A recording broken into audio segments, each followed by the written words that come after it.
So I'm living in a mansion. Al Gore is literally my neighbor, and I have so much financial stress, I cannot sleep. I had just married my husband and I had to take a loan from his mom. I didn't even know her. You can have no money and then you can owe $1 million. I mean, I just didn't know that it was gonna be so different from California. I'm Mega Bal Epstein, a real estate developer, a wife, and a mother of 4.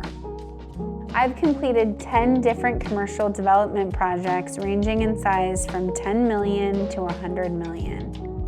On this channel, I tell you all about the journey and the lessons I've learned along the way. The year is 2016. I was building luxury homes in California. I was flipping basically homes in wine country and San Francisco. After moving from Los Angeles, building celebrity homes, 30, 40, $50 million homes. I moved to Nashville very quickly because when I met my husband, I knew he was the one. He kissed me and I called my mom and I told her I was getting married. And she was like, "Who are you marrying? Does he know?" And I was like, "No, he doesn't know yet." But I knew that we were gonna get married. He told me it took him so long to make a move. I was just like, he's just not that into you. You know, it was like one of those stories. But he said it was because he didn't want to have a long distance relationship because I lived in San Francisco and he lived in Nashville. So I just told him I'd moved to Nashville. When I moved to Nashville, I saw the really nice neighborhoods in Nashville where you could get a 6,000 square foot home on an acre that was nicer than Bel Air, like Fresh Prince of Bel Air, for like $1 million. And I thought, this is crazy that everything's so cheap compared to California. And then I got to Nashville and basically tried to do what I was doing in California and utterly failed. So I started talking to high-end realtors when I first got to Nashville because that's what I started. I had luxury home experience. So I called one of the top luxury home realtors in Nashville and I asked her to tour me around. I told her everything I did in California and this is what I want to do here.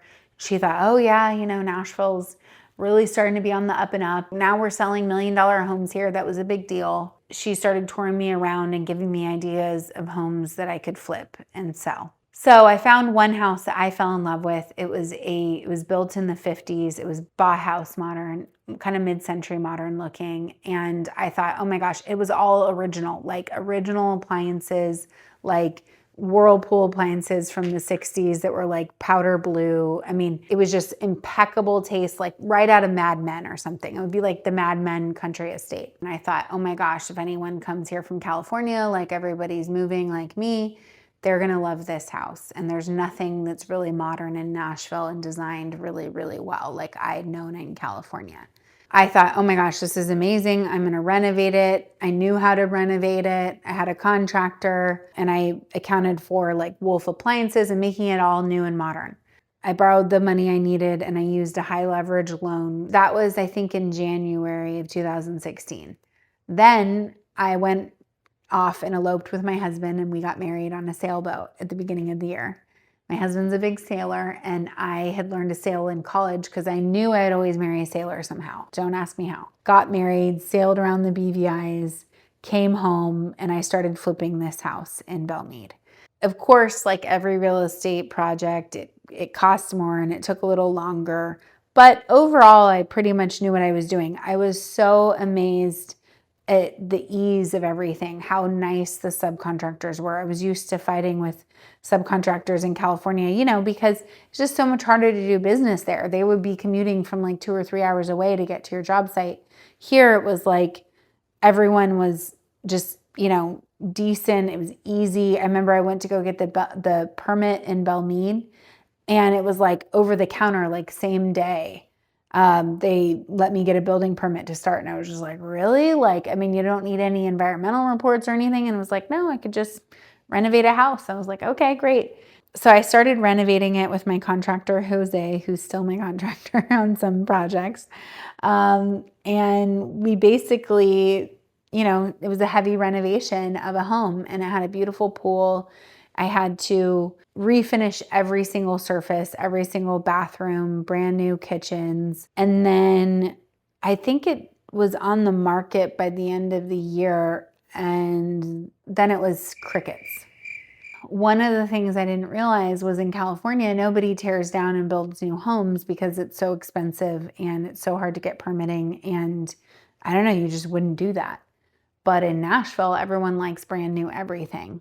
And so the modern nature of it and the fact that it was renovated, and frankly, I think I put it on the market for 1.8. That was a very high price point. I didn't even realize. And I thought it was such a good deal compared to what I was used to that I didn't realize that homes in that price range didn't trade very much in Nashville at that time. It just wasn't that mature of a market. That was still very expensive.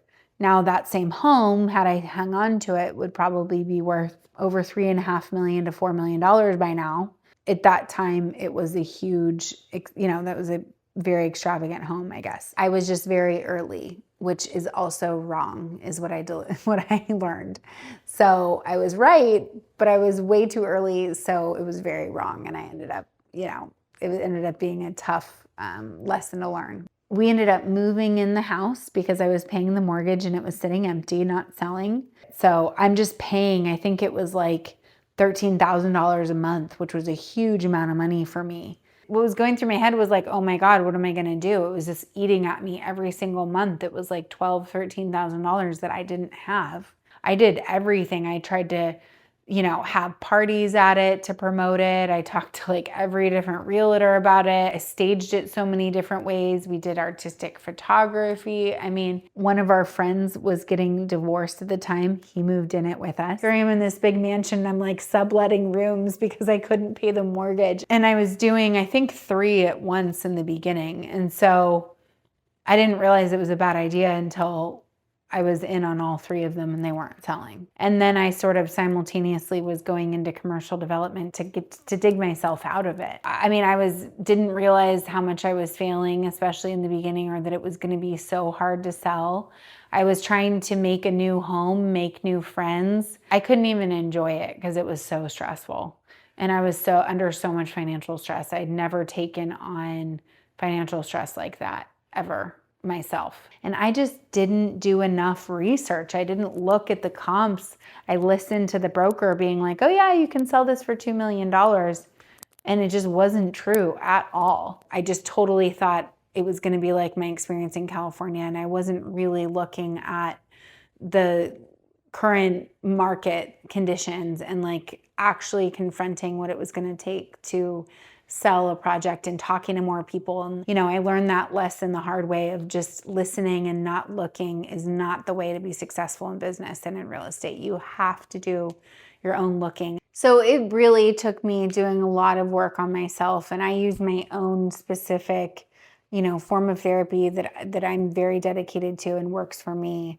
That was very important for me to get through this, and I don't think I could have survived without doing my own, my own work on myself to realize what I was doing to get myself into these like crazy situations. And yes, I got out of it, which was awesome, but I don't think I could have done that without, the support and going through that own personal journey. I didn't quit because I didn't really have a choice. I was already like in deep on all of these residential homes that I had gotten involved with.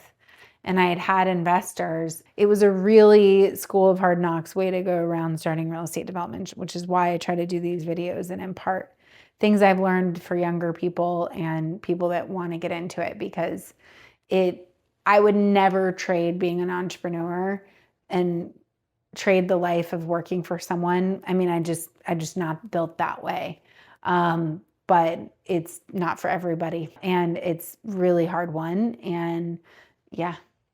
So that was definitely a very rough start to my career, but I just would say if you are starting the entrepreneurial journey or you're in the thick of it in your life, I came out the other end, as my dad says, smelling like a rose. I have an incredible marriage. I have beautiful babies. I have a very successful real estate development company where I build huge commercial projects, and I live in an incredible place, and I just want that for so many people. So if you want to hear more about this journey and taking responsibility and working on yourself and working through all the tough things of business, then watch this next video.